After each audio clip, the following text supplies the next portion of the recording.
Hello, I'm Nafitrananda from the class. Today I'm going to interpret a video from the University of Melbourne's YouTube channel entitled The Truth About Mobile Phone and Wireless Radiation by Dr. Devradakis. It's gonna be 10 minutes long and I will interpret from English to Bahasa. Okay, let's get started.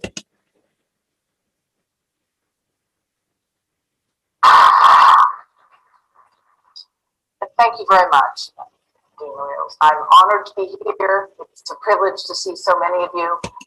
Terima kasih banyak, Dean Mario. Saya merasa terhormat berada di sini, suatu kehormatan untuk melihat Anda sekalian.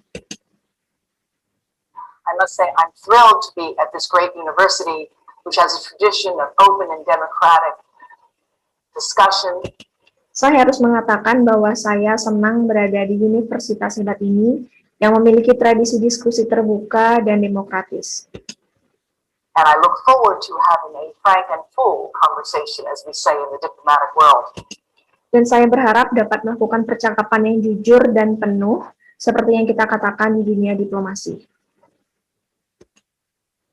Because the issue I'm going to talk with you about is, there isn't one truth. Of course, truth is a relative term. At one point, the truth was the world was flat. Karena masalah yang akan saya bicarakan dengan Anda adalah tidak ada satu kebenaran. Tentu saja, kebenaran adalah istilah yang relatif pada satu titik. Kebenaran adalah dunia itu datar. When we talk about truth in science, of course, it's always relative.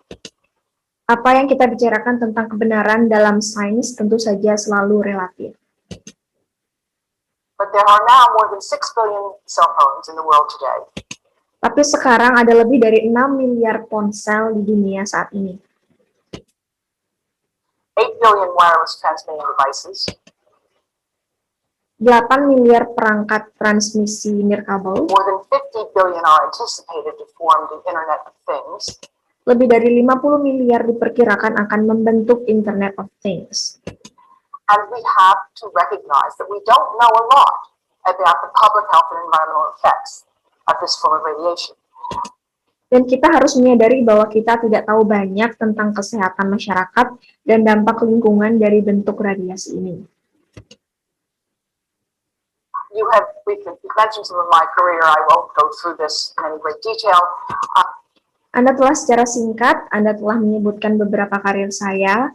Saya tidak akan membahas ini dengan sangat rinci.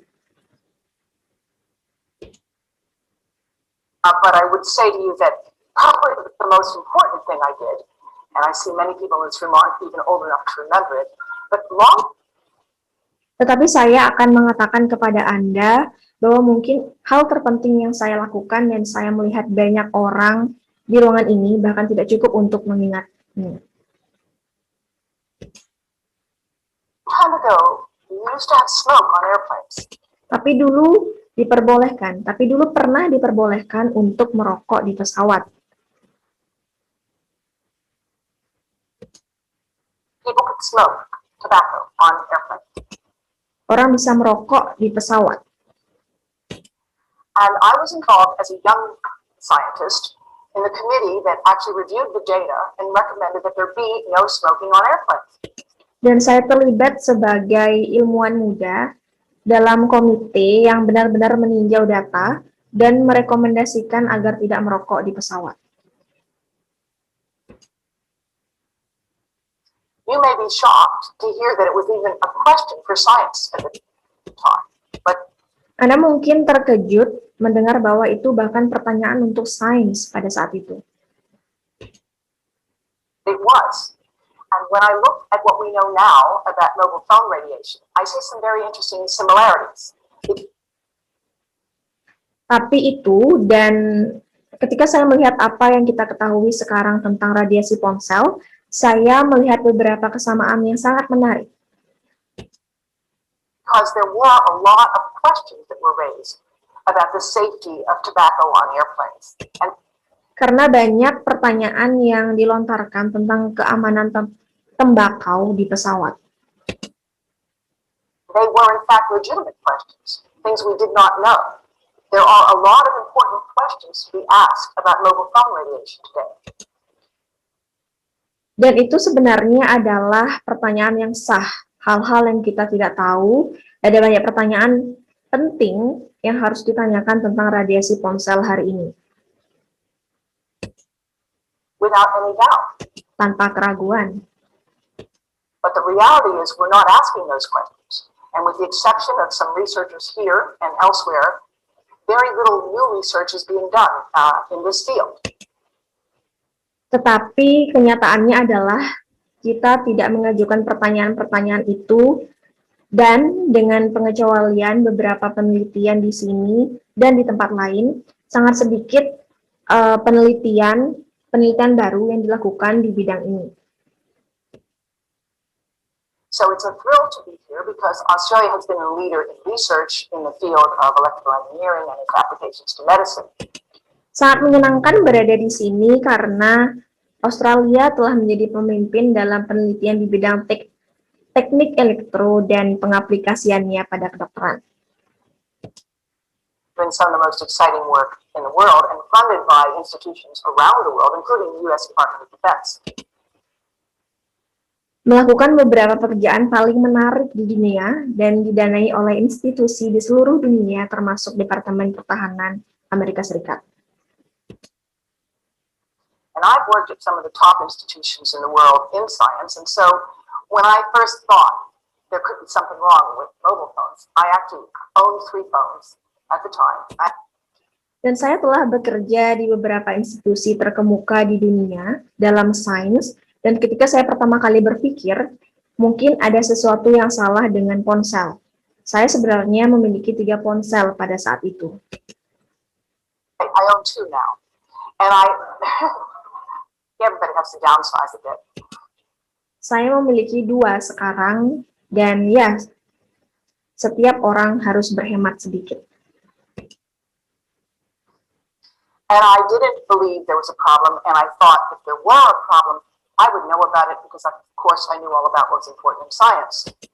Dan saya tidak percaya ada masalah, dan saya pikir jika ada masalah, saya akan mengetahuinya karena tentu saja saya tahu semua tentang itu penting dalam sains.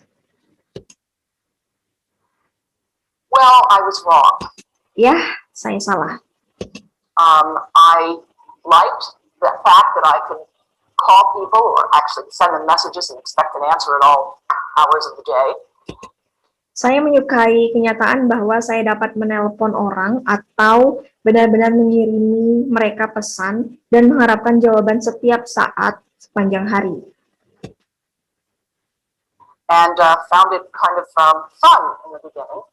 And when somebody said to me there could be a problem with this with our health, I said, oh, don't be ridiculous. Dan saya merasa itu menyenangkan pada awalnya. Dan ketika seseorang berkata kepada saya, mungkin ada masalah dengan ini, dengan kesehatan kita. Saya berkata, oh, jangan konyol. If there was a problem, I'd know about it. Jika ada masalah, saya akan mengetahuinya.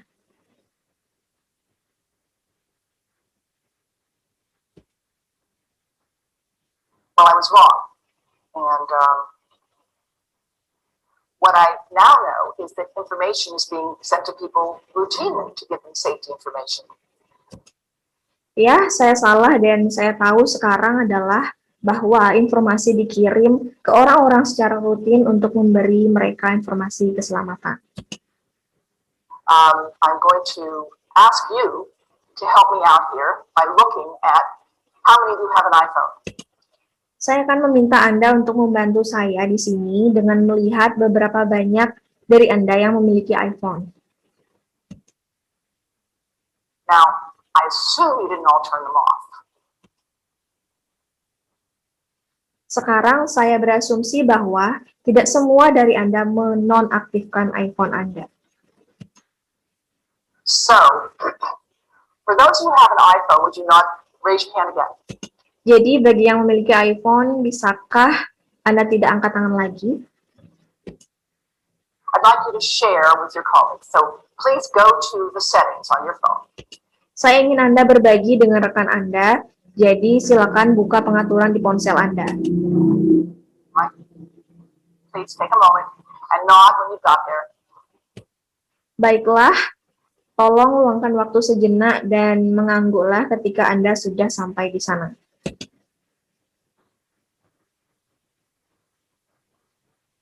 Alright? And be prepared to share. Baik, dan bersiaplah untuk berbagi. Alright? Go to settings on the phone. Got there? Baik, pergi ke pengaturan di telepon. Mengerti? Alright. Now, get to settings. Baik, sekarang masuk ke pengaturan. Now go to about. Sekarang pergi ke tentang. I'm sorry, you have to go to general first. Maaf, Anda harus pergi ke bagian umum terlebih dahulu. There's a mistake here. Ada kesalahan di sini. You have to go to general. Saya harus pergi ke bagian umum terlebih dahulu. Alright? Under general, under settings. Baiklah, di bawah umum, di bawah pengaturan. Then go to about, which is at the top. Lalu pergi ke tentang yang ada di atas. Got there? About, yes. Okay. Anda sampai di sana? Tentang? Ya, baiklah. Now you have to scroll all the way down to something you don't normally see, called legal. Sekarang Anda harus menggulir ke bawah ke sesuatu yang biasanya tidak Anda lihat, yang disebut legal.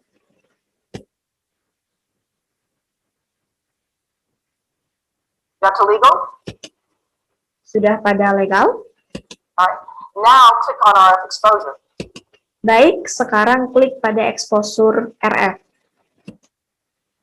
Now you can read it later, Sekarang Anda bisa membacanya setelah ini.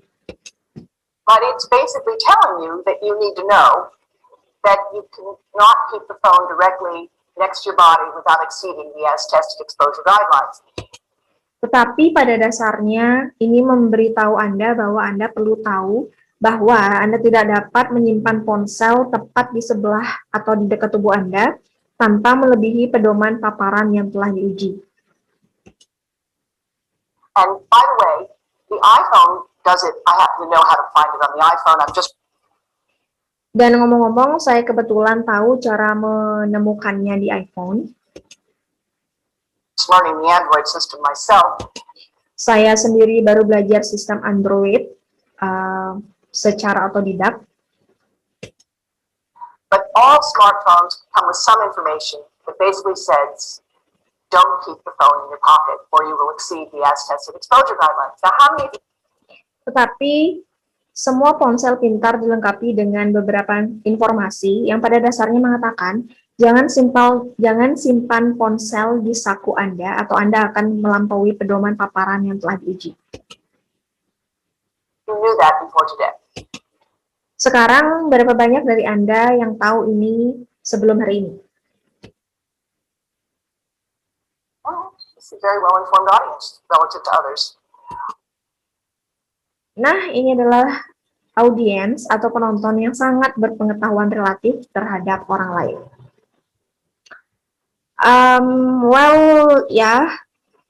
That's all about my performance in interpreting a video from YouTube. I do apologize if there is any mistake in interpretation I did. Thank you. Goodbye.